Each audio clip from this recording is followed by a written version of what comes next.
Skier force and bending moment தான் பார்த்துட்டு இருக்கோம். அதோட தொடர்ச்சி தான் இது 3வது பார்ட் வீடியோ. இந்த இதில் வந்து முழுக்க நம்ம ஸ்ட்ரென்த் ஆஃப் மெட்டீரியல் இருக்கக்கூடிய டிட்டர்மினேட் செக்ஷன் சொல்லக்கூடிய, அதாவது நமக்கு டைப்ஸ் ஆஃப் பீம்ல வந்து 3 பார்த்துருப்போம். என்ன பார்த்துருப்போம்னா கேன்டிலிவர் பீம் பார்த்துருப்போம், சிம்பிளி சப்போர்ட் பார்த்துருப்போம், ஓவர் ஹேங் பீட் பார்த்துருப்போம். அதில் சியர் போர்ஸுக்கு என்னென்ன ஃபார்முலாஸ் இருக்கும், டயக்ராம் எப்படி வரும், பெண்டிங் மோடுக்கு என்னென்ன ஃபார்முலா, அதுக்கு டயக்ராம் எப்படி வரும், அதை தான் நம்ம பார்க்க போகிறோம். திரும்பவும் சொல்கிறேன், இப்போ ஒரு மெம்பர் எடுத்து நம்ம வந்து shear force and bending moment பார்க்க போகிறோம். அந்த மெம்பர் என்ன எடுத்து பார்க்க போறோம்னா பீமுக்கு நான் விளக்கம் கொடுத்துட்டேன். அதாவது ஆக்சிஸுக்கு பர்பண்டிகுலராவோ அல்லது வெர்டிகலாவோ அல்லது டிராவர்ஸ் லோடு வருது அப்படின்னா அதுதான் என்ன சொல்லுவாங்க அப்படின்னா பீம் சொல்லுவாங்க. அப்ப அந்த பீம்ல ஆக்ட் ஆகக்கூடிய லோடுக்கு உள்ளருக்குள்ள டெவலப் ஆகக்கூடிய அந்த shear force and bending moment எப்படி இருக்கும், ஒவ்வொரு பீமுக்கும் தகுந்த மாதிரி சியர் போர்ஸ் பெண்டிங் மோட் எப்படி மாறுது, அது டயக்ராம்ல எப்படி டினோட் பண்ண போறோம், அதுதான் இந்த கிளாஸ் வந்து முழுக்க பார்க்க போறோம். இந்த கிளாஸ் வந்து பெரிய லென்தா வந்துச்சு அப்படின்னா இது 2 பார்ட்டா வந்து கட் பண்ணி அப்லோட் பண்றோம். இல்ல வந்து மேக்ஸிமம் பெருசா இருந்தா தான் வரும். ஏன்னா டைப்ஸ் ஆஃப் பீம்னு வரும்போது கேன்டிலிவருக்குள்ளே லோடு கண்டிஷனை வச்சு பாயிண்ட் லோடு, உங்களுக்கு யூடிஎல்னு சொல்லக்கூடிய யூனிஃபார்ம் டிஸ்ட்ரிபியூட் லோடு, அதுக்கடுத்து யூவிஎல் சொல்லக்கூடிய யூனிஃபார்ம் வேரிங் லோடு, அந்த லோடே வந்து பிக்ஸ்டு சப்போர்ட்ல 0 வர மாதிரி இல்ல மேக்ஸிமம் வர மாதிரி 2 கேஸ்லாம் நடத்துற மாதிரி இருக்கும். அதுக்கடுத்து இதே மாதிரி சிம்பிளி சப்போர்ட்ல ரிப்பீட் ஆகும். அதுக்கடுத்து ஓவர் ஹேங் சொல்ற மாதிரி இருக்கும். மேக்ஸிமம் 90% கொஸ்டின் எல்லாம் கேட்பாங்கன்னா ஃபர்ஸ்ட் 2 இருக்கக்கூடிய அதாவது கேன்டிலிவர் அண்ட் சிம்பிளி சப்போர்ட்ல தான் அதிகம் கேட்பாங்க. நான் இன்டர்வியூக்கு இல்ல இன்டர்வியூக்கு ஏஐ மாதிரியான எக்ஸாமுக்கோ டிஆர்பி மாதிரியான எக்ஸாமுக்கோ ஓவர் ஹேங் பீம்ல இருந்து வரும். அதாவது நான் இப்போ சொல்றது முழுக்க டிட்டர்மினேட் செக்ஷன் தான். நம்ம ஸ்ட்ரென்த் ஆஃப் மெட்டீரியல் தான் அந்த shear force and bending moment பார்த்துட்டு இருக்கோம். இதே செக்ஷன் அனாலிசிஸ் வரும்போது அங்கே ப்ராப்பர்ட்டி கேன்டிலிவர், பிக்ஸ்டு பீம், அதுக்கடுத்து வந்து உங்களுக்கு கன்னியஸ் பீம் வந்து இங்கே பார்த்துக்கலாம். ஓகே, சரி, ஓகே. இப்போ shear force and bending moment. இப்போ சியர் போர்ஸ்னா என்ன அப்படின்னா shear force and bending moment, shear force last வீடியோட தொடர்ச்சி தான். முழுக்க ஃபார்முலாவும் டயக்ராம் பார்க்க போறோம். And bending mode.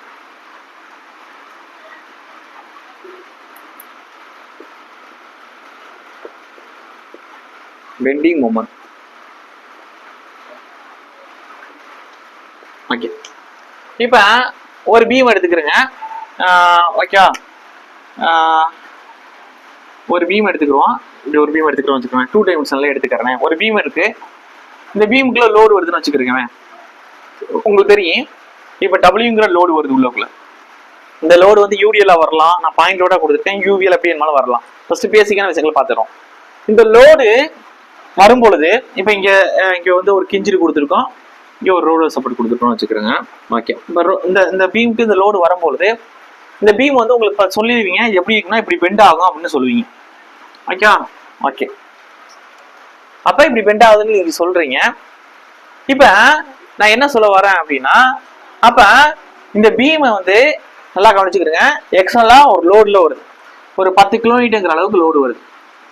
அப்ப எப்ப இந்த பீம் பெண்ட் ஆக ஆரம்பிக்கும் அப்படின்னா இந்த மெம்பர், இந்த பீம் இருக்குல்ல, இது எப்ப எக்ஸ்ட்ரலா வரக்கூடிய இந்த 10 கிலோமீட்டர் லோட தாங்க, இந்த 10 கிலோமீட்டர் லோட தாங்குற அளவுக்கு வெளிப்புறத்துல இருந்து வரக்கூடிய ஆக்ஷனு 10 கிலோமீட்டர், இந்த ஆக்ஷனை எதிர்த்து உள்ளக்குள் கிரியேட் ஆகக்கூடிய ரியாக்ஷன் எந்த இடத்துல ரியாக்ஷன் கிரியேட் ஆகும், சப்போர்ட்ல தான் கிரியேட் ஆகும். ஓகே, அப்ப இங்க கிரியேட் ஆகக்கூடிய இந்த ரியாக்ஷன் வெளிப்புறத்திலிருந்து வரக்கூடிய லோடு இந்த 10 கிலோமீட்டர் எடுக்குது அப்படின்னா இந்த பீம் பெண்டிங் ஆகாது. ஓகேவா? ஆனா எப்ப இந்த 10 கிலோமீட்டருக்கு மேல ஓகேவா உங்களுக்கு லோடு அதிகரிக்குதோ அப்ப இந்த பீம் என்ன ஆயிரும், இதோட கெப்பாசிட்டியே 10 கிலோமீட்டர் தான். அப்ப அதுக்கு மேல வரும்போது என்ன செய்யும், இது பெண்ட் ஆக ஆரம்பிக்கும்.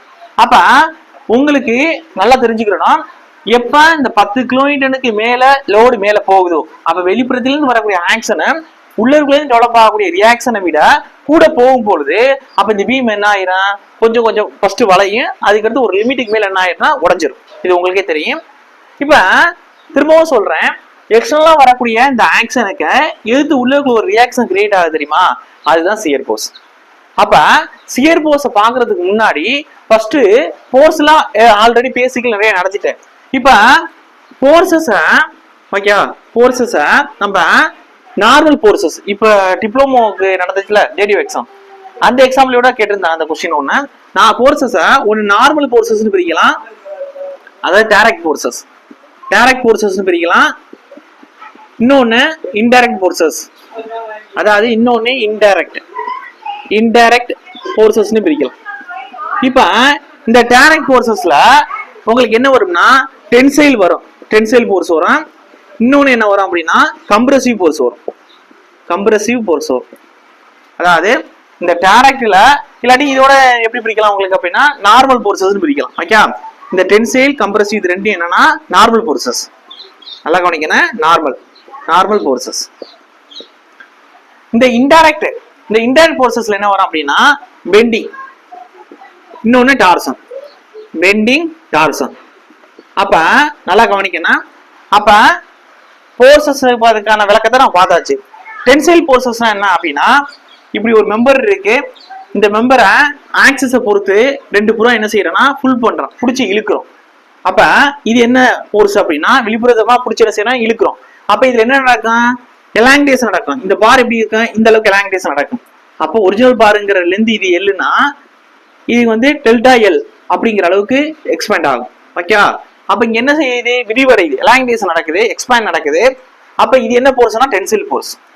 அதுக்கடுத்து டைரக்டா போர்ஸ் அப்ளை பண்றோம், அங்க ரியாக்ஷன் காட்டுது. அதுக்கடுத்து கம்ப்ரசிவ் போர்ஸ் என்னன்னா இதே அந்த மெம்பர் எடுத்து ஆக்சிஸ்க்கு பேரலா போர்ஸ் என்ன செய்யறோம்னா உள்புறமா அழுத்தி கொடுக்குறோம், அதாவது கம்ப்ரசிவ் பண்றோம், கம்ப்ரஷன் கொடுக்குறோம். அப்ப பிங்கிற அந்த போர்ஸ் கொடுத்து என்ன சொல்றோம், அழுத்தணும் ரெண்டு பக்கம். அப்ப இந்த மெம்பர் என்ன செய்யும், இப்படி என்ன ஆகும், உள்ளுக்குள்ள இந்த அளவுக்கு சுருங்கும். ஓகே, அதாவது யூனிட் 1ல வந்து முழுக்க இந்த சிம்பிள் ஸ்ட்ரெஸ் அண்ட் ஸ்ட்ரெயின் தான் நீங்க பார்த்துருப்பீங்க.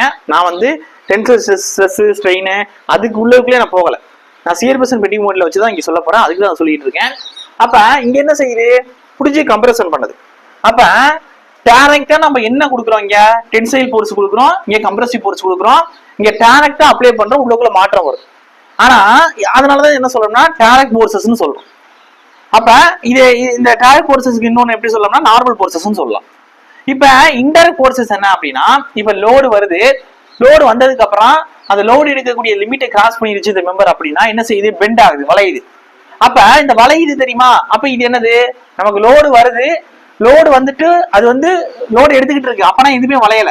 இது 10 கிலோமீட்டர் அளவுக்கு இந்த மெம்பர் வந்து லோடு தாங்க அப்படின்னா 10 கிலோமீட்டர் வரை லோடு கொடுக்குற வரை என்ன செய்யுது, 1ல ஆரம்பிச்சு 2 3 4 5 6 8 9 10ன்னு கொடுக்குற வரையும் இது எடுத்துக்கிட்டு இருக்கு, அப்பனா எதுவுமே வளையல. ஆனா ஒரு லிமிட்டை கிராஸ் பண்ணதுக்கு அப்புறம் தான் வரையுது. அப்ப இன்டைரக்டா உள்ளவங்க என்ன செய்யுது, பெண்டிங் நடக்குது. அதனாலதான் இது இன்டைரக்ட் போர்சஸ்க்குள்ள கொண்டு வந்திருக்கோம், பெண்டிங் போர்சஸ். டார்சன்ங்கிறது அப்படிதான், ஒரு சாஃப்ட் எடுத்துக்கிறோம், நம்ம வந்து மொமெண்ட்டை கொடுத்து இல்ல ஒரு கப்புல ஆக்ட் ஆகும் போது அது வந்து என்ன செஞ்சுட்டு இருக்கும்னா நல்லா சுத்திக்கிட்டே இருக்கும். ஒரு லிமிட்டுக்கு மேல போகும்போது என்ன செய்யும்னா உள்ளுக்குள்ள வந்து அந்த டார்சன், அது முறுக்கு வந்து உள்ளுக்குள்ள அப்ளை ஆகும். அப்ப அதாவது இதெல்லாம் டைரக்டா உள்ளுக்குள்ள நம்ம அப்ளை பண்றோம், உள்ளுக்குள்ள உருமாற்றம் நடக்குது. இதெல்லாம் இன்டைரக்டா உள்ளுக்குள்ள வரக்கூடியது. அதனாலதான் இது டைரக்ட் போர்சஸ்க்குள்ளயும் இது இன்டைரக்ட் போர்சஸ்க்குள்ளயும் கொடுக்குறோம். அப்ப எக்ஸாம்பிள் இப்ப ஜேடியூல கேட்டிருந்தாங்க, நார்மல் போர்சஸ் ஓரியன்டா ஒரு கொஸ்டின் கேட்டுதான்னு நினைக்கிறேன். அப்ப நார்மல் போர்சஸ்ல வராதது என்னன்னு கேட்டிருந்தாங்க, நார்மல் போர்சஸ்ல வரக்கூடியது டென்சைல் கம்ப்ரசிவ், வராதது பெண்டிங் டார்சன். ஏன்னா இது ரெண்டுமே நார்மல்ல வராது, டைரக்ட்ல வராது, இன்டைரக்ட்ல வரும். ஓகேவா, சரி ஓகே. இப்ப இதுக்கும் சியர் போர்ஸுக்கும் என்ன சம்பந்தம் அப்படின்னா இப்ப விஷயம் இருக்கு. இப்ப உள்ளக்குள்ள லோடு கொடுக்குறோம். இப்ப லோடு கொடுக்கும் பொழுது அதாவது இதுலயே வந்து இன்னொன்னு பிரிக்கலாம், அது சொல்ல மறந்துட்டேன். இப்ப இந்த நார்மல் போர்சஸ் கொடுத்துருக்கேன், இதே வந்து கூட எப்படி எழுதலாம் அப்படின்னா இதுலயே வந்து டைரக்ட் போர்சஸே இந்த டென்சைல் கம்ப்ரசிவ் நார்மல்ல வரும். அதாவது டைரக்ட் போர்ஸ் நார்மல் போர்ஸ், இன்னொன்னு சியர் ஸ்ட்ரெஸ் இல்ல சியர் போர்ஸ், சாரி சியர் போர்ஸ்னே பிரிக்கலாம். நல்லா கவனிங்க, அதாவது டைரக்ட் போர்ஸ் ஒன்னு நார்மல் போர்ஸ், இன்னொன்னு சியர் போர்ஸ் அப்படின்னு பிரிக்கலாம். புரியுதா என்ன சொல்றேன்னு? அந்த நார்மல் போர்ஸுக்குள்ளதான் டென்சைல் கம்ப்ரஷன் கொடுத்துருக்கு. அப்ப இந்த சியர் போர்ஸ்ங்கிறது இதெல்லாம் மெம்பர்ல இப்போ இது ஒரு பாருங்கிறதுனால அது பிரிசமெட்டிக்கா இருக்கு, நான் பிரிசமெட்டிக்கா இருக்கு, டைமென்ஷனை பத்தி மாறுபடும். நான் அதை பத்தி இங்க கிளாரிஃபை பண்ணல, அது யூனிட் 1ல பார்க்கணும். ஓகே, இப்ப இந்த பார்ல வந்து ஆக்சிஸ் பேரலா லோடு கொடுக்குறோம். கொடுக்கும் பொழுது ஒன்னு டென்சைல் கொடுக்குறோம், அதுக்கு அந்த மாதிரி எக்ஸ்பேண்ட் ஆகுது, இன்னொன்னு கம்ப்ரசிவ் கொடுக்கும், அது மாதிரி என்ன செய்யுதுன்னா சுருங்குது. ஓகே, கான்ட்ராக்ஷன் நடக்குது. ஓகே, சுருங்குது. இப்ப அதே வந்து ஒரு மெம்பர் எடுத்து, ஓகே, ஒரு மெம்பரோட சர்பேஸ்ல, இந்த மெம்பரோட சர்பேஸ்ல நான் ஒரு போர்ஸ் அப்ளை பண்றேன். நல்லா கவனிங்க. அப்ப மெம்பரோட சர்பேஸ்ல ஒரு போர்ஸ் அப்ளை பண்றேன், அது இந்த மெம்பரோட சர்பேஸ்க்கு எப்படி இருக்குன்னா டான்ஜென்சியலா தொட்டுக்கிட்டு போகுது, அதாவது தொடு விசைன்னு சொல்லுவோம்ல. ஓகே, அப்ப அதுதான் என்ன சொல்லுவாங்கன்னா தொடு விசை, தொடு டான்ஜென்சியல் விசை போர்ஸ். அப்ப அதுதான் என்ன சொல்லுவாங்க, டான்ஜென்சியல் போர்ஸ். அப்ப இந்த சர்பேஸ்ல நல்லா கவனிக்கணும், நான் ஆக்சிஸை பத்தி பேசல, அந்த மெம்பரோட சர்ஃபேஸ்ல டிராவல் பண்ணக்கூடிய அந்த தொடு விசையை தான் நம்ம என்ன சொல்றோம்னா டான்ஜென்ஷியல் ஃபோர்ஸ் சொல்றோம். இதுக்கு இன்னொரு நேம் சியர் ஃபோர்ஸ். ஓகே, ஏன் அந்த சியர் ஃபோர்ஸ் பத்தி இப்ப இங்க பேசுறோம் அப்படின்னா, இந்த லோடு வரும்பொழுது இந்த மெம்பரை கட் பண்ணி பார்த்தோம்னா ஒவ்வொரு இடத்துலயும் சியர் ஃபோர்ஸ்ங்கிறது கிரியேட் ஆகும். நல்லா வச்சுக்கிறீங்க. இந்த பீம்ல லோடு வரும்பொழுது, ஓகே, லோடு எக்ஸ்டர்னலா வரும்பொழுது இப்ப நான் இந்த இடத்த நான் கட் பண்ணி பாக்குறேன் அப்படின்னா, இந்த இடத்த கட் பண்ணும் போது எனக்கு எப்படின்னா, இதான் எனக்கு பீம் ஒன்னா ஒட்டி இருக்கு. இப்ப இந்த இடத்த கட் பண்ணி பார்க்கும்போது ரெண்டா பிரிஞ்சிருச்சு அப்படின்னா, நல்லா கவனிங்க, எனக்கு இந்த இடத்துல இப்படி நான் பிடிச்சிருக்கேன், இப்படி இருக்கு இந்த பீம். இந்த இடத்துல உள்ள என்னோட சப்போர்ட்டுங்கிறது இந்த இடத்துல கொடுத்த கிஞ்சிரி சப்போர்ட், இங்கிட்டு உள்ள இந்த சப்போர்ட்டுங்கிறது இங்க கொடுத்த ரோலர் சப்போர்ட். இப்ப இந்த மெம்பரை மேல லோடு கொடுக்குறேன். இந்த லோடு கொடுக்கும்போது இங்க ஏதோ இந்த இடத்துல கிராஸ் செக்ஷன் வெட்டுறேன். அவ வெட்டும் போது எனக்கு எப்படி இருக்குன்னா, இந்த இப்படி 2 பீஸா இருக்கும். அப்ப 2 பீஸா இருக்கும்போது எனக்கு எப்படி இருக்கும் அப்படின்னா, எனக்கு சப்போர்ட்ல வந்து அது சர்ஃபேஸ்ல வந்து ஒரு ஃபோர்ஸ் கிரியேட் ஆகும், இந்த வெட்டப்பட்ட இந்த பகுதியில வந்து ஒரு ஃபோர்ஸ் கிரியேட் ஆகும். அதே மாதிரி இந்த துண்டுல இந்த சர்ஃபேஸ்ல ஒரு ஃபோர்ஸ் கிரியேட் ஆகும், இந்த சர்ஃபேஸ்ல ஒரு ஃபோர்ஸ் கிரியேட் ஆகும். இது உங்களுக்கு தெளிவா புரியணும் அப்படின்னா, ஒரு மெம்பர் நல்லா கவனிங்க, ஒரு மெம்பர் இப்படி இருக்கு. இந்த மெம்பரை நல்லா கவனிங்க, இந்த மெம்பரை நான் என்ன செய்யறேன் அப்படின்னா ரெண்டா கட் பண்ண போறேன். அப்ப ரெண்டா கட் பண்ண போறேன் அப்படின்னா இந்த இடத்துல கட் பண்றேன். ஓகே, அப்ப மேல வந்து வெர்டிகல் லோடு வருது. அப்ப இந்த வெர்டிகல் லோடு, அப்ப ஒரு ஒரு மரக்குச்சி இருக்குன்னு வச்சுக்கோங்க, அதை நான் என்ன செய்யறேன்னா, இப்ப மரக்குச்சி இப்படி பிடிச்சிருக்கோம், மேல இருந்து லோடு கொடுக்குறோம், கொடுத்து உடைக்கிறோம்னு வச்சுக்கோங்க. அது எப்படி உடைங்க, இப்படி கீழாப்புல வளைஞ்சு, அதாவது சாங்கிங், ஓகே, கீழ் நோக்கி வளைஞ்சுதான் அது பெண்டாகி உடைங்க. அப்ப இது கீழ் நோக்கி பெண்டாகி உடையும் போது எப்படி இருக்குன்னா 2 பீஸா இருக்கு, இப்படி உடையுது. இங்கிட்ட ஒரு பீஸாவும் இந்த சைடு ஒரு பீஸாவும் உடையுதுன்னு வச்சுக்கிடுங்க. இப்ப எனக்கு சப்போர்ட் இங்க இருக்கு சப்போர்ட். ஓகே, இந்த இடத்துல சப்போர்ட் இருக்கு. நல்லா கவனிங்க, எனக்கு அப்ப இந்த லோடுக்கு அந்த மாதிரி உள்ள சியர் ஃபோர்ஸ் எந்த அளவுக்கு கிரியேட் ஆகும் அப்படின்னா, இப்ப உண்மையிலேயே நீங்க இமேஜினேஷன் பண்ணீங்கன்னா இது எப்படி பெண்டாகி இந்த இடத்துல வெட்டுறோம்னு சொல்லிட்டோம், இந்த இடத்துல எப்படி பெண்டாகி உடையும், இப்படிதானே பெண்டாகி உடையும். புரியுங்கிறதுக்காண்டி போடுறேன், இப்படிதானே பெண்டாகி உடையும். ஓகே, அப்ப நீங்க ஒவ்வொரு இடத்துலயும் பாத்தீங்க அப்படின்னா இது இப்படி ஆயிருக்கும். அதாவது கொஞ்சம் மேலாப்புல தூக்கி இங்க கொஞ்சம் கீழே இறங்கி இப்படி இருக்கும். நான் ஒவ்வொரு பீஸா கட் பண்ணி காமிக்கிறேன் உங்களுக்கு. அதுக்கடுத்து அதே மாதிரிதான் இங்க மேலாப்புல தூக்கி இங்க கீழாப்புல இறங்கி இப்படி பெண்ட் ஆயிருக்கும். இப்படியே வந்து இந்த இடத்துல இந்த சென்டர்ல கரெக்டா இப்படி வந்து சென்டர்ல கரெக்டா அப்படி எந்த ஒரு மாற்றமும் இல்லாம இப்படி இருக்கும். நான் சொல்றேன், இதே மாதிரிதான் இந்த சைடு நடக்கும். அதே மாதிரி இந்த சைடு எப்படி இருக்கும், இந்த சைடு இப்படி தூக்குனாப்புல இருக்கும். ஓகே,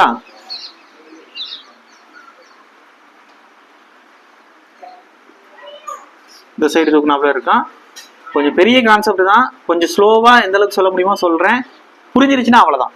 இப்ப என்ன சொல்ல வர்றோம் அந்த இடத்துல அப்படின்னா, இங்க நல்லா கவனிக்கணும். அதாவது நார்மலா இப்படி இருக்கு, இத சர்ஃபேஸ்ல ஒரு ஃபோர்ஸை கொடுக்குறேன். அப்ப இந்த ஒரு சர்ஃபேஸ்ல நான் ஒரு ஃபோர்ஸை கொடுக்குறேன். சர்ஃபேஸ்ல கொடுக்கக்கூடிய ஃபோர்ஸ் என்ன சொல்லுவாங்க, டான்ஜென்ஷியல் ஃபோர்ஸ் இல்ல சியர் ஃபோர்ஸ்னு சொன்னோம். அப்ப இந்த சர்ஃபேஸ்ல கொடுக்கும்போது இது என்ன செய்யுது, இப்ப இங்க ஒரு ஃபோர்ஸ் வருது. அப்ப இந்த சர்ஃபேஸ் என்ன செய்யும், அது ரெஜிஸ்ட் பண்ணும். அது எந்த அளவுக்கு கொடுக்கும், வரக்கூடிய ஃபோர்ஸுக்கு ஆப்போசிட்ல இந்த இடத்துல ஒரு ஃபோர்ஸ் கொடுக்கும். மேலாப்புல தான் சொல்றேன், அந்த இடத்துல இடம் இல்லைன்னு கீழே வரைஞ்சிருக்கேன். அப்ப இந்த இடம் இருக்கும், பேரலா தான் ஃபோர்ஸ் இருக்கு, ஆனா நேச்சர் எப்படி இருக்கு, ஆப்போசிட்ல இருக்கு. இந்த ஃபோர்ஸ் இப்படி போகுது, நம்ம கொடுக்கக்கூடிய ஃபோர்ஸ், அதை எடுத்து இந்த சர்ஃபேஸ் டெவலப் பண்ணக்கூடிய ஃபோர்ஸ், ரெஜிஸ்டிங் ஃபோர்ஸ் இந்த சைடு போகுது. அப்ப இது எப்படி மூவ் ஆகும் அப்படின்னா, நீங்க இப்ப நீங்க கொடுக்கக்கூடிய ஃபோர்ஸோட கீழே இருக்கக்கூடிய ஃபோர்ஸ் அதிகமா இருக்கு அப்படின்னா இப்ப இப்படி மூவ் ஆகும். எப்படி சொல்றது, இப்படி மூவ் ஆகும். இந்த பேப்பர், உங்க பேப்பரே எடுத்து சர்ஃபேஸ் இப்படி பிடிச்சி இழுக்கிறீங்க அப்படின்னா உங்களுக்கே தெரியும் முந்த பிந்தல வர மாதிரி இருக்கு. சியர் ஃபோர்ஸ் தான் எல்லா இடத்துலயுமே. இப்ப கத்தரிக்கோல் எடுக்கிறீங்க, அந்த கத்தரிக்கோல் எப்படி கட்டுது, இங்கிட்ட ஒரு பீஸ் இருக்கும், இங்கிட்ட ஒரு பீஸ் இருக்கும், இப்படி ரெண்டும் அப்படியே சர்ஃபேஸ்ல உரசிக்கிட்டு போய் தான் ஒரு பேப்பரை கட் பண்ண முடியும். ஒரு ஆப்பிள் இருக்கு, கத்தி எடுக்கிறீங்க, அதை கட் பண்றீங்க, அப்ப அங்க என்ன இருக்கு, சியர் ஃபோர்ஸோட அப்ளிகேஷன் தான். அப்ப எல்லா இடத்துலயும் ஒரு துணியை நறுக்கிறதா இருக்கட்டும், எல்லா இடத்துலயும் என்ன இருக்குன்னா சியர் ஃபோர்ஸோட அப்ளிகேஷன் தான் இருக்கும். இப்ப உங்களுக்கு தெரியும்னு நினைக்கிறேன். அப்ப இங்க ஃபோர்ஸ் எப்படி இருக்கு, இப்படி மேல் நோக்கி இருக்கு, சியர் ஃபோர்ஸ் அப்ளை பண்ணதுக்கு அப்புறம் இந்த இடத்துல இந்த செக்ஷன்ல ஃபோர்ஸ் எப்படி இருக்கு, கீழ் நோக்கி இறங்கி இருக்கு. இப்ப புரியும்னு நினைக்கிறேன். அதே தான் இங்க போட்டிருக்கேன். அப்ப இங்க லோடு வரும்போது இப்படி பெண்ட் ஆகுதுல, இந்த சப்போர்ட் தான் என்ன செய்யுது, இந்த லோடை எடுக்குது. இந்த பக்கம் சப்போர்ட், அதாவது வரக்கூடிய லோட அது எந்த அளவுக்கு எடுக்கும், இது வந்து சிம்பிளி சப்போர்ட் கொடுத்துருக்கேன். அப்ப சிம்பிளி சப்போர்ட்ல சென்ட்ரல் லோடு கொடுத்துருக்கேன். அப்ப இது W/2 அளவுக்கு எடுக்கும். எப்படி W/2 சொன்னேன் அப்படின்னா டெரைவ் பண்ணி காட்டுறேன். இப்ப ஜஸ்ட் கான்செப்ட் தான். அப்ப நீங்க நல்லா தெரிஞ்சுக்கணும். அப்ப 2 சப்போர்ட் தான் எடுக்க போதும் தெரிஞ்சிருச்சு. அப்ப லோடு 2 சப்போர்ட்டா பிரிச்சு எடுக்குது. இப்ப எடுக்கும் பொழுது இது வந்து 2ஆ உடையுது. எப்ப உடையுது அப்படின்னா நல்லா வளைஞ்சுதான் உடையுது. ஓகே, இப்ப இதை கட் பண்ணி பாக்குறோம். உடைஞ்ச ஸ்ட்ரக்சர் எடுத்து வெட்டி பார்க்கும் பொழுது எப்படி இருக்குன்னா இந்த இடத்துல மெதுவா வளைஞ்சிருக்கு. போக போக என்ன செய்யுது அப்படின்னா பெண்டிங் ஆகக்கூடிய டிஸ்டன்ஸ் பாருங்க, அந்த இதுங்கிறது நல்லா வளைஞ்சிருக்கா. இதை டிப்ளெக்ஸ்னு சொல்லுவாங்க. அதனால ஸ்லோப் அண்ட் டிப்ளெக்ஸ் பார்க்கலாம். இதே இதுல வந்து நீங்க குழப்பிக்க வேண்டியதுல நல்லா பாருங்க. வந்துட்டு இந்த இடத்துல எக்ஸ்ட்ரீமா வளைஞ்சிருக்கு. அந்த சென்டர்ல கரெக்டா கொடுத்துருக்கணும். கரெக்டா வர மாதிரி எடுத்துக்கிறேன். ஓகே, நான் படம் எப்படி கொடுத்துருக்கேன். இப்ப இந்த இடத்துல என்னன்னா எந்த ஒரு இதுவுமே இல்லை. அப்படி என்ன அர்த்தம், பேப்பர் கரெக்டா நேரா இருக்குன்னு வச்சுக்கிறேன். இந்த பேப்பர் நேரா இருக்கு அப்படின்னு அர்த்தம் மேல சியர் போர்ஸ் அப்ளை ஆனாதானே பேப்பர் வந்து முன்ன பின்னலாம் வரும்.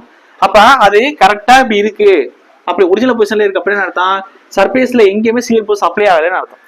இல்லாட்டி சியர் போர்ஸ் என்னன்னு அர்த்தம், அப்படியே இல்லாட்டி ஜீரோன்னு அர்த்தம். ஜீரோன்னு அர்த்தம். அப்ப இந்த இடத்துல என்ன இருக்கு, எதுவுமே இல்லை அப்படின்னா அர்த்தம் சியர் போர்ஸ் ஜீரோ. ஆனா பெண்டிங் ஆகுறது டிஸ்டன்ஸ் தான் என்னது மேக்ஸிமமா இருக்கு. இதோட கொஸ்டின் கேட்பாங்க. அப்ப பெண்டிங் மூமெண்ட் மேக்ஸிமமா இருக்கக்கூடிய இடத்துல சியர் போர்ஸ் எப்படி இருக்கும் அப்படின்னா ஜீரோவா இருக்கும். சரி, ஓகே, அது இப்ப விஷயம் இல்லை. அதனால நம்ம இப்பதான் ஃபர்ஸ்ட் ஸ்டெப்பே வரும். அதனால 4வது ஸ்டெப்ல வரும். ஓகே, இப்ப இங்க இது மூலம் என்ன வருது அப்படின்னா எக்ஸ்டர்னலா வரக்கூடிய லோடுக்கு மெம்பர் எதிர்த்து என்ன செய்யுதுன்னா இன்டர்னலா ஒரு ரியாக்ஷன் டெவலப் பண்ணுது. அந்த இன்டர்னலா டெவலப் பண்ணக்கூடிய ரியாக்ஷன் எப்படி இருக்குன்னா அது ஒரு சர்ஃபேஸ்ல இருக்கு. அது எப்படி நமக்கு தெரியும்னா அப்ப இந்த பீஸை வெட்டி பார்த்தா தான் நமக்கு தெரியும் இது ஒரு சர்ஃபேஸ்ல. அப்ப இந்த சைடு என்ன இருக்கும், மேல் நோக்கி போகும், இந்த சைடு கீழ் நோக்கி வரும். அப்ப இந்த சைடு என்ன செய்யும், இந்த சைடு நல்லா கவனிங்க. அப்ப இந்த சைடு மேல் நோக்கி போகும், இந்த சைடு கீழ் நோக்கி வரும்.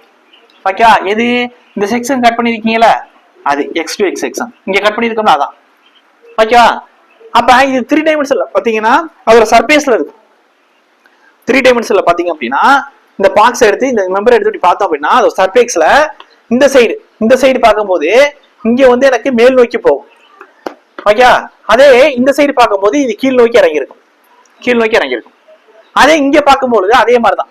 ஓகே, அப்ப இங்க இந்த பக்கம் இப்படி தூக்கிட்டு இருக்குமா, அப்ப இங்க பார்க்கும்பொழுது இந்த இடத்துல எனக்கு கீழ் நோக்கி இறங்கியிருக்கு, இந்த சைடு எனக்கு மேல் நோக்கி போகும். ஓகே, அது இது எதுல கிரியேட் ஆகுது, இது ஒரு சர்ஃபேஸ்ல தான் இந்த போர்ஸ் கிரியேட் ஆயிருக்கு. ஓகே, இங்க இந்த சைடா இருக்கட்டும் இந்த சைடா இருக்கட்டும் சர்ஃபேஸ்ல தான். அப்ப சர்ஃபேஸ்ல வரக்கூடிய போர்ஸ் என்ன, சியர் போர்ஸ் சொல்லியிருப்போம். அப்ப எக்ஸ்டர்னலா வரக்கூடிய லோட உள்ளுக்குள்ள அந்த மெம்பர் என்ன செய்யுது, இன்டர்னலா ஒரு ரியாக்ஷன் டெவலப் பண்ணுது. ஒரு குறிப்பிட்ட உள்ள இருக்க ஒவ்வொரு பாயிண்ட்லயுமே டெவலப் பண்ணிக்கிட்டே இருக்கு. அது ஒரு லிமிட்டுக்கு மேல வந்து நம்ம லோடு கொடுக்கும் போதுதான் இந்த மெம்பர் தாங்கக்கூடிய லோடுக்கு மேல கொடுக்கும் போதுதான் இந்த மெம்பர் என்ன செய்யுதுன்னா பெண்ட் ஆகி உடையுது. அப்ப இது மூலம் என்ன தெரிஞ்சுக்கிறோம்னா சியர் போர்ஸ் எந்த அளவுக்கு அதிகமா இருக்கோ அந்த அளவுக்கு இன்டர்னல் ரியாக்ஷன் பத்தி பேசுறோம். அப்ப இதுல என்ன செய்யறோம், எக்ஸ்டர்னலா வரக்கூடிய லோடுக்கு தகுந்த மாதிரி தான் உள்ளக்குள்ள இன்டர்னல் ரியாக்ஷன் இருக்க போகுது. அப்ப அந்த இன்டர்னல் ரியாக்ஷன் தான் சியர் போர்ஸ் பத்தி பேசுது. அப்ப இந்த சப்போர்ட்ல இன்டர்னல் ரியாக்ஷன் அதிகமா இருக்கு, அப்ப சியர் போர்ஸ் அதிகமா இருக்கு. போக இன்டர்னல் ரியாக்ஷன் கம்மியாகி ஒரு இடத்துல என்ன செய்யுது, சியர் போர்ஸ்ங்கிறது 0 ஆயிருது. அப்ப அந்த இடத்துல என்ன செய்யுது, அல்டிமேட்டா வளையுது. அப்ப நம்ம எடுக்கக்கூடிய லோடுக்கு இன்டர்னல் ரியாக்ஷன் இந்த இடத்துல என்ன ஆயிருது, அதாவது சியர் போர்ஸ்ங்கிறது என்ன ஆயிருது, 0 ஆயிருது. அப்படி 0 ஆகும்போது என்ன செய்யுதுன்னா இந்த மேக்ஸிமம் பெண்டிங் அந்த கம்பு வளைஞ்சதுக்கு அப்புறம் அந்த மெம்பர் இல்ல பீம் வளைஞ்சதுக்கு அப்புறம் இந்த இடத்துல உடையுதுன்னு வச்சுக்கிறது. ஓகே, அப்ப இது மூலம் என்ன செய்யுதுன்னா சியர் போர்ஸ் இங்க மேக்ஸிமமா இருக்கு, போக கொஞ்சம் கொஞ்சமா வேல்யூ குறைஞ்சிக்கிட்டே போயிட்டு இந்த இடத்துல 0 ஆகுது. மறுபடியும் இந்த சைடு சியர் போர்ஸ் என்ன செய்யுது, நல்லா கவனிக்கணும். ஓகே, கொஞ்சம் கொஞ்சமா அதிகரிச்சு வந்து மறுபடியும் சப்போர்ட் என்ன ஆகுது, அதிகமாகுது. அப்ப சியர் போர்ஸ் எதை சார்ந்திருக்கு அப்படின்னா உள்ளே இருக்கக்கூடிய இன்டர்னல் ரியாக்ஷன் சார்ந்திருக்கு. அதுக்கு ஃபர்ஸ்ட் நமக்கு என்ன தேவைப்படும் அப்படின்னா லோடுங்கிறது தேவைப்படும். ஏன்னா வெர்டிகல் லோடு மேல இருந்து வெர்டிகல் லோடு வருது, உள்ளக்குள்ள இன்டர்னல் ரியாக்ஷன் டெவலப் ஆகுது. இல்ல வந்து ஒரு ஹரிசாண்டல் லோடு வருது, உள்ளக்குள்ள மெம்பர்ல வந்து ஹரிசாண்டல் ரியாக்ஷன் டெவலப் ஆகுது. அப்ப நம்ம பேசுறோம்ல, அப்ப இங்க அப்ப லோடு வந்தாதான் உள்ளக்குள்ள இன்டர்னல் ரியாக்ஷன் பத்தி பேச போறோம். அப்ப இன்டர்னல் ரியாக்ஷனை பத்தி பேசினாதான் சியர் போர்ஸ் பத்தி பேச முடியும். அப்ப லோடு இருந்தாதான் அவங்களால சியர் போர்ஸ் கண்டுபிடிக்க முடியும், சியர் போர்ஸ்க்கான வேல்யூ வரும். அப்ப லோடு இல்ல மொமெண்டத்தையும் கொடுத்துருக்காங்கன்னா இந்த இடத்துல சியர் போர்ஸ் வந்து 0 ஆயிரும். சியர் போர்ஸ் டயக்ராம் அந்த இடத்துல வளைய முடியாது. இப்ப சியர் போர்ஸ்னா என்னன்னு தான் சொல்லியிருக்கேன். இப்ப அடுத்து பெண்டிங் ஒன். இப்ப அந்த சியர் போர்ஸ் டயக்ராமத்தை வச்சு சியர் போர்ஸ்க்கு சொன்ன கான்செப்ட் வச்சு இந்த படத்தை வச்சு இந்த மெம்பர் வச்சு நம்ம வந்து பெண்டிங் மோட் விலையை கொடுத்துடலாம். இப்ப இதுல ஃபர்ஸ்ட் கான்செப்ட் என்ன அப்படின்னா சியர் போர்ஸ் 0 ஆகிற இடத்துல பெண்டிங் மோட் மேக்ஸிமமா இருக்கு. ஃபர்ஸ்ட் விஷயம் முடிஞ்சிருச்சு. ரெண்டாவது விஷயம் என்னன்னா சியர் போர்ஸ் கொஞ்சம் கொஞ்சமா குறைய பெண்டிங் மோட் என்ன ஆகுது, கொஞ்சம் கொஞ்சமா அதிகரிக்குது. அடுத்த விஷயம் அதுக்கடுத்து சியர் போர்ஸ் கொஞ்சம் கொஞ்சமா அதிகரிக்க பெண்ட் ஆகக்கூடிய டிஸ்டன்ஸ் என்ன ஆகுது, கம்மியாகுது. அப்ப சப்போர்ட்ல முழுக்க பெண்டிங் என்ன ஆயிரும், 0 ஆயிரும். ஏன்னா வரக்கூடியத 2 சப்போர்ட் தான் அதிகமா இருக்க போகுது. ரியாக்ஷன் இங்கே தான் டெவலப் ஆகுது, சியர் போர்ஸ் அங்கே தான் மேக்ஸிமமா இருக்க போகுது. அப்ப அந்த இடத்துல என்ன செய்யறேன், பெண்டிங் மோட் 0 ஆயிரும். அது மாதிரி பெண்டிங் மொமெண்ட் வந்து இந்த இடத்துல மேக்ஸிமமா இருக்கு, அந்த இடத்துல சியர் போர்ஸ் வந்து 0வா இருக்கும். ஓகே, இது எல்லா கேஸும் ஒரே மாதிரி இருக்குமா அப்படின்னா அந்த லோடு அந்த என்ன டைப் ஆஃப் பீம் அது லோடு எந்த இடத்துல வருது அப்படின்னு கண்டிஷனை பொறுத்து மாறும். ஓகேவா? சரி, ஓகே. இப்ப சியர் போர்ஸ் என்ன, பெண்டிங் மொமெண்ட் சொல்லியாச்சு. அப்ப சியர் போர்ஸ்ங்கிறது கொடுக்கக்கூடிய லோடுக்கு அந்த மெம்பர் டெவலப் பண்ணக்கூடிய இன்டர்னல் ரியாக்ஷனை பத்தி பேசுறோம். அந்த இன்டர்னல் ரியாக்ஷன் வந்து அந்த அந்த உள்ளருக்குள்ள இருக்கக்கூடிய அந்த சர்ஃபேஸ்ல என்ன போர்ஸ் டெவலப் பண்ணுது, வெளிப்புறத்திலிருந்து வரக்கூடிய அந்த லோடுக்கு எதிர்த்து அந்த மெம்பர் உடையாம இருக்கிறதுக்கு எந்த அளவுக்கு உள்ளருக்குள்ள சர்ஃபேஸ்ல டெவலப் பண்ணக்கூடிய, நல்லா கவனிக்கணும், சர்ஃபேஸ்ல டெவலப் பண்ணக்கூடிய அந்த போர்ஸ் தான் shear force. Okay, bending moment என்ன அப்படின்னா நம்ம லோடு கொடுக்கும் பொழுது ஒரு மெம்பர் என்ன செய்யும்னா வளைய ஆரம்பிக்கும். ஒரு குறிப்பிட்ட லோடுக்கு அப்புறம் அந்த மெம்பர் வந்து 2 பீஸா உடைஞ்சிரும். ஓகே, இல்ல வந்து ஃபர்ஸ்ட் மைனர் கிராக் ஏற்பட்டு ஃபுல்லா உடைஞ்சிரும். அந்த மெம்பர் வந்து பிரிட்டியல் மெட்டீரியலா டக்டைல் மெட்டீரியலாங்க தகுந்த மாதிரி அதோட ஃபெயிலியர் இருக்கும். சரி, ஓகே, அதை பத்தி இங்க பேச வேணாம். அப்ப ஒரு லோடு கொடுக்கும் பொழுது ஒரு குறிப்பிட்ட டிஸ்டன்ஸ் அந்த போர்ஸ் கொடுக்கும் போது குறிப்பிட்ட டிஸ்டன்ஸ் அது டிராவல் பண்ணி என்ன செய்யுது, ஒரு பெண்டிங் கிரியேட் பண்ணுது. அப்ப அந்த போர்ஸ் பர்டிகுலர் டிஸ்டன்ஸ், அப்ப நல்லா கவனிங்க, இந்த போர்ஸ் எப்பங்கிற போர்ஸ் பர்டிகுலர் டிஸ்டன்ஸ், ஓகே, எல்லுங்கிற டிஸ்டன்ஸ் டிராவல் பண்ணி என்ன செய்யுது, ஒரு பெண்டிங்கை உருவாக்குது. அப்ப இந்த போர்ஸ் பர்டிகுலர் டிஸ்டன்ஸ், அப்ப போர்ஸ் இன்டு அந்த பர்டிகுலர் டிஸ்டன்ஸ் எப்படி இருக்கு, போர்ஸுக்கு டிஸ்டன்ஸ் எப்படி இருக்கு, 90 டிகிரில இருக்கு, அதாவது பர்பெண்டிகுலரா இருக்கு. அப்ப போர்ஸ் இன்டு பர்பெண்டிகுலர், இப்படி போட்டா பர்பெண்டிகுலர் டிஸ்டன்ஸ். ஓகே, அப்ப இங்க பர்பெண்டிகுலர் டிஸ்டன்ஸ் போர்ஸ் இன்டு என்னது எல். அப்ப இதுதான் என்ன சொல்லுவாங்கன்னா மொமெண்ட்னு சொல்லுவாங்க. ஓகே, அப்ப இப்ப இந்த பீம்ல பெண்ட் ஆகக்கூடாது, பெண்ட் ஆகாம இருக்கிறதுக்கு டிசைன் பண்ணணும் அப்படின்னா இப்ப இந்த இடத்துல 0 பெண்டிங் மோட்னு சொல்லியாச்சு. இப்ப இந்த இடத்துல ஒரு பெண்டிங் மோட் கிடைக்கும், இந்த இடத்துல ஒரு பெண்டிங் மோட் கிடைக்கும். அப்படியே பார்த்துட்டே வந்தோம்னா பெண்டிங் மோட் இந்த இடத்துல தான் மேக்ஸிமம். எவ்வளவு இருக்கு, ஒரு 40 கிலோமீட்டர் டாட் மீட்டர். ஏன் கிலோமீட்டர் டாட் மீட்டர் கொடுத்துருங்க அப்படின்னா force into perpendicular distance. Force என்ன சொல்லுவோம், நியூட்டன் சொல்லுவோம், கிலோமீட்டர்னு சொல்லுவோம். ஓகே, லென்த் டிஸ்டன்ஸ் என்ன சொல்லுவோம், மீட்டர், எம்எம், சென்டிமீட்டர், நீங்க எப்படி சொல்லலாம். அப்ப மீட்டர். அப்ப இது வந்து போர்ஸ் கிலோமீட்டர்ல நம்ம எடுத்திருக்கோம், 40 கிலோமீட்டர் வந்திருக்கனால டிஸ்டன்ஸ் வந்து மீட்டர்ல கொடுத்துருக்காங்க, மீட்டர்ல எடுத்திருக்கோம், அதான் கிலோமீட்டர் டாட் மீட்டர். அப்ப கிலோமீட்டர் டாட் மீட்டர் தான் வரும், நியூட்டன் டாட் மீட்டர் தான் இங்க கொடுத்துருக்காங்க. ஓகே, இப்ப இங்கதான் மேக்ஸிமம் பெண்டிங் மோட் வந்திருக்கு. அப்ப இந்த இடத்துல நமக்கு என்ன வந்திருக்கு, 0, இங்க 2, இங்க 4, இங்க 10, இங்க 15, இங்க 20, இங்க 40, மறுபடியும் இங்க வரும்போது என்ன வருது, மறுபடியும் 5, இந்த இடத்துல 10, இங்க 15, இங்க 20, 30, சாரி எப்போ குறைஞ்சிட்டு போகணுமா. அப்ப இங்க வந்து 40னா இங்க 30, இங்க 20, இங்க 15, இங்க 10, 5, 0 வந்துட்டு முடிஞ்சிருச்சு பெண்டிங் மோட். அப்ப இருக்கிறதுல மேக்ஸிமம் இங்க பெண்டிங் ஆகுது 40. அப்ப ஒரு பீமை இந்த 40க்கு டிசைன் பண்ணிட்டோம் அப்படின்னா பெண்டிங் ஆகுறதுக்கு தகுந்த மாதிரி டிசைன் பண்ணிட்டோம் அப்படின்னா அப்ப மேக்ஸிமம் இந்த இடத்துல இந்த 40ல தான் பெண்ட் ஆகுது. அப்ப 40க்கு இந்த மெம்பரை டிசைன் பண்ணியாச்சு அப்படின்னா 5 வர இடத்துல 40க்கே டிசைன் பண்ணிட்டோம்னா 5 எடுக்காதா. அப்ப 5, 10, 40 வரை இது இருந்தாலும் எடுத்துரும். இதெல்லாம் டிசைன் கால்குலேஷன்ல ஆர்சிசில வரும். நான் இங்க சொல்றேன், இங்க பெண்டிங் ஸ்ட்ரெஸ் நடத்துவேன் அடுத்த டாபிக், அதுலயே இதை பத்தி பேசலாம். ஓகே, இப்ப சியர் போர்ஸ்னா என்ன, பெண்டிங் மொமெண்ட்னா என்ன அப்படின்னா எக்ஸ்டர்னலா ஒரு லோடு வருது ஒரு மெம்பருக்குள்ள, அது பீமா இருக்கட்டும், ஒவ்வொன்றுக்கும் தகுந்த மாதிரி. இப்ப காலம்னா நம்ம வந்து அங்க வந்து நம்ம எப்படி எடுத்துக்கிறோம்னா வெர்டிகல் லோடு வரும், அங்க வந்து ஒரு பக்லிங் நடக்கும், இல்ல கிரஸ்ஸிங் நடக்கும். ஓகேவா, அது ஷார்ட் காலமா லாங் காலமா பொறுத்து மாறும். அங்க வந்து வேற ரேங்கிங் ஃபார்முலா, ஆயிலர் ஃபார்முலா அப்படியே ஆகும். மெம்பர் ஒண்ணுதான். ஓகே, இங்க வந்து ஹரிசாண்டலா இருக்குங்க, இங்க வெர்டிகலா இருக்கும், அவ்வளவுதான். அப்புறம் ஸ்லாபுங்கும் போது அது ஒரு பீம் தான், ஒரு பீம் தான், ஆனா ஸ்பேன் வந்து பெருசா போட்டிருப்போம். ஓகேவா, ஓகே ஓகே. இப்ப இந்த சியர் போர்ஸ் பெண்டிங் மொமெண்ட் இந்த டாபிக்ல சியர் போர்ஸ்னா என்னன்னா எக்ஸ்ட்ரா வரக்கூடிய லோடை எதிர்த்து உள்ளுக்குள்ள என்ன கொடுக்கணும், நம்ம ஒவ்வொரு இடத்துலயும் சியர் போர்ஸ் கரெக்டா கொடுக்கணும். கரெக்டா சியர் போர்ஸ் மெம்பர் எடுத்தாதான் நம்ம அந்த மெம்பர் எப்படி இருக்குன்னா வெட்டுப்படாம இருக்கும். ஏன்னா உங்களுக்கு தெரியும் இந்த இடத்துல வெட்டுப்படுது அப்படின்னா அப்ப அந்த இடத்துல என்ன அர்த்தம், சியர் போர்ஸ் 0 ஆயிடுச்சு. அப்ப அதுதான் அதோட என்ன ஆயிடும், உச்சகட்டமா இருக்கும். அந்த இடத்துல பெண்டிங் நடந்து அந்த இடத்துல என்ன ஆயிடுச்சுன்னா வெடிப்பு ஏற்பட்டுரும். ஓகே, ரியல் லைஃப்ல இருக்கக்கூடிய பீமுக்கு தகுந்த மாதிரி மாறுபடும். ஓகே, இப்ப அடுத்து என்ன பார்க்க போறோம்னா இந்த பார்த்த சியர் போர்ஸ் பெண்டிங் மொமெண்ட் எப்படி இருக்கும் அப்படின்னா இப்போ வந்து கொடுத்துருக்கக்கூடிய டெக்னிக்கல் டைம்ல என்னென்ன பேசியிருக்கோம்னா லோடுங்கிற விஷயத்தை பத்தி பேசியிருக்கோம், சியர் போர்ஸ்ங்கிற விஷயத்தை பத்தி பேசியிருக்கோம், பெண்டிங் மொமெண்ட் விஷயத்தை பத்தி பேசியிருக்கோம். இது ஓரியன்டா ஒரு ஃபார்முலா கேட்பாங்க, அது எக்ஸாம்ல வெரி வெரி இம்பார்ட்டன்ட். என்ன கேட்பாங்க, இப்போ ரீசெண்டாவோட நான் இன்டர்வியூ கொஸ்டிங்களோட ஒரு கொஸ்டின் கேட்டிருந்தான்னு நினைக்கிறேன், கரெக்டா ஞாபகம் இல்லை. என்ன கேட்டிருந்தாங்க அப்படின்னா அதாவது உங்களோட ரேட் ஆஃப் லோடிங் எதுக்கு ஈக்குவலா இருக்கும், ரேட் ஆஃப் லோடிங் எதுக்கு ஈக்குவலா இருக்கும், ஓகே, அதாவது rate of change in shear போர்ஸ்க்கு ஈக்குவலா இருக்கும். அதுக்கு அடுத்து உங்களோட சியர் போர்ஸ் எதுக்கு ஈக்குவலா இருக்கும், ரேட் ஆஃப் சேஞ்ச் பெண்டிங் மோடுக்கு ஈக்குவலா இருக்கும் அப்படின்னு இருக்கும். அதாவது W equal to TF/dx, F equal to dm/dx வரும். அப்ப அது எப்படி வருது அப்படின்னா அதாவது சியர் பர்சன் பெண்டிங் மூமெண்ட் பத்தி பேசிக்கான விஷயங்கள் தான் பேசிக்கிட்டு இருக்கோம். இப்பதான் கிளாஸ் உள்ளுக்குள்ள போகிறோம். ஓகே, இப்ப அதே பீம் இருக்குன்னு வச்சுக்கோங்க. அதே பீம் இருக்கு, இதான் பீம். இந்த பீம்ல எனக்கு ஒரு யூனியல் அப்ளை ஆகுதுன்னு வச்சுக்கிறோங்க. ஒரு W/மீட்டர் அளவுக்கு இந்த யூனியல் ஆக்ட் ஆகுது. W ஓகேவா, ஆக்ட் ஆகுது.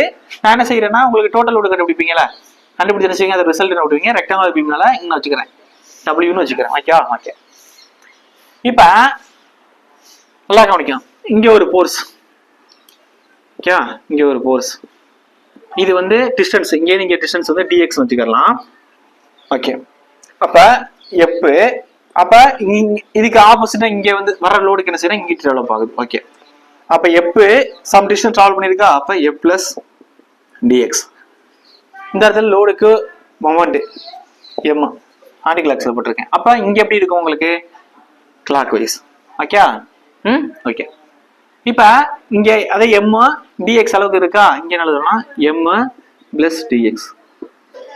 ஓகே, இதை வச்சு நான் வந்து கொடுத்துருவேன். அதாவது என்ன கொடுக்க போறேன் அப்படின்னா, நான் சொல்றேன். ஓகே, அந்த சொன்னேன்னு ரேட் ஆஃப் லோடிங் வந்து rate of change in shear ஃபோர்ஸ்க்கு ஈக்குவலா இருக்கும். ரேட் ஆஃப் சியர் ஃபோர்ஸ்ங்கிறது rate of change in bending மட்டும் ஈக்குவலா இருக்கும் சொன்னா அது வரும் பாருங்க. இப்ப நம்ம எப்படின்னு சொல்லுவோம், சம்மேஷனா போர்ஸ் அட் வெர்டிகல் ஈக்குவல் 0. அதாவது வெர்டிகல் போர்சஸ் எல்லாம் நம்ம சம்மேஷன் பண்ணி வரோம். மேலேருந்து என்ன வருதுன்னு பாருங்க, மேலேருந்து என்ன வருது, W வருது. உங்களுக்கு தெரியும், கீழேருந்து மேலே போடுச்சுன்னா பிளஸ், மேலேருந்து கீழே வந்துச்சுன்னா மைனஸ். ஓகே, சொல்லி கொடுத்துருக்கேன்.